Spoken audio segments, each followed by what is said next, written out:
કચ્છના માંડવી તાલુકાના કાંઠડા ગામમાં ગૌચર જમીન એર સ્ટ્રીપને ફાળવવાના મુદ્દે ગામ લોકોમાં ભારે વિરોધ જોવા મળી રહ્યો છે। ગામના લોકોના મતે આ જમીન ગૌચર માટે જ રાખવામાં આવી જોઈએ, કારણ કે ગામના પશુઓ માટે આ જમીન મહત્વપૂર્ણ છે। ગામના લોકોનું કહેવું છે કે જો આ મુદ્દે યોગ્ય નિર્ણય લેવામાં નહીં આવે તો તેઓ આવનારા દિવસમાં ચૂંટણીનો બહિષ્કાર કરશે। આ મુદ્દે આસપાસના ગામમાં પણ સમર્થન મળ્યું છે। લોકો કહી રહ્યા છે કે ગૌચર જમીનને બચાવવા માટે સૌ એકઠા થઈને સામે વિરોધ પ્રદર્શન કરશે।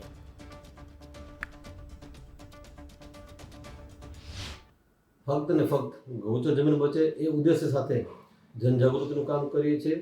આ જે લડાઈ છે એ લડાઈમાં વધારેમાં વધારે ગૌભક્તો જોડાય, આજુબાજુના ગામડાઓ જે છે એ પણ જોડાય, કારણ કે અમારું જે લક્ષ્ય છે ફક્ત ગૌચર ચરિયાણ જમીન છે એ ચરિયાણ માટે જ હોવી જોઈએ, એ સાથેનું અમારું અભિયાન છે।